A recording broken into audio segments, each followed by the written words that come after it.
Се остварија и црните прогнози и Куманово стана најопасното жариште на COVID-19 во Македонија. Најголемиот проблем е што сериозно удари Кумановската болница, каде бројот на заболен лекарски персонал е голем, а таму заразените треба да се лекуваат. Се поставува прашањето, може ли таа да го издржи овој налет на коронавирусот?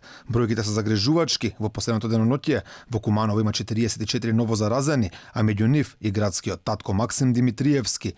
Тој ги охрабрува граѓаните дисциплинирано и заедно да продолжат борбата со ова заедничко зло. Ве молам, од душа и срце ве молам, почитувајте ги мерките, избегнувајте ги блиските контакти. Здравието ни е најбитно, така ќе победиме сите. Чувајте ми се и мислете на себе и на своите најблиски, мислете на сите околу вас. Јас останувам со вас до конечна победа. Димитриевски вели нема простор за паника, а општинскиот кризен штаб ќе продолжил со работа во борбата против COVID-19. Куманово стана главното жариште на коронавирусот во Македонија. На вакво нешто и претходно предупредуваше градоначалникот на овој град Максим Димитриевски, кој бараше поригорозни мерки за Куманово, односно двонеделен целосен карантин, но на неговите барања од власта останаа глуви. Барањето за карантин на градот Димитриевски го повтори вчера пред камерата на Алфа, но и техничкиот премиер Оливер Спасовски и министерот за здравство Венко Филипче кажаа дека се против такво нешто. Ние мерките ги побаравме уште пред извесен период. Вчера повторно ги побаравме тие мерки, контролиран карантин.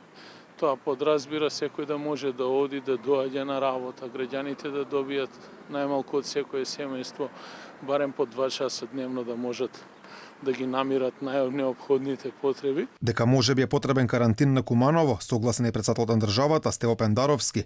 Тој вели дека владата треба што побрзо да размисли дали може би и таму треба да има рестрикции по моделот на Дебари центар Жупа.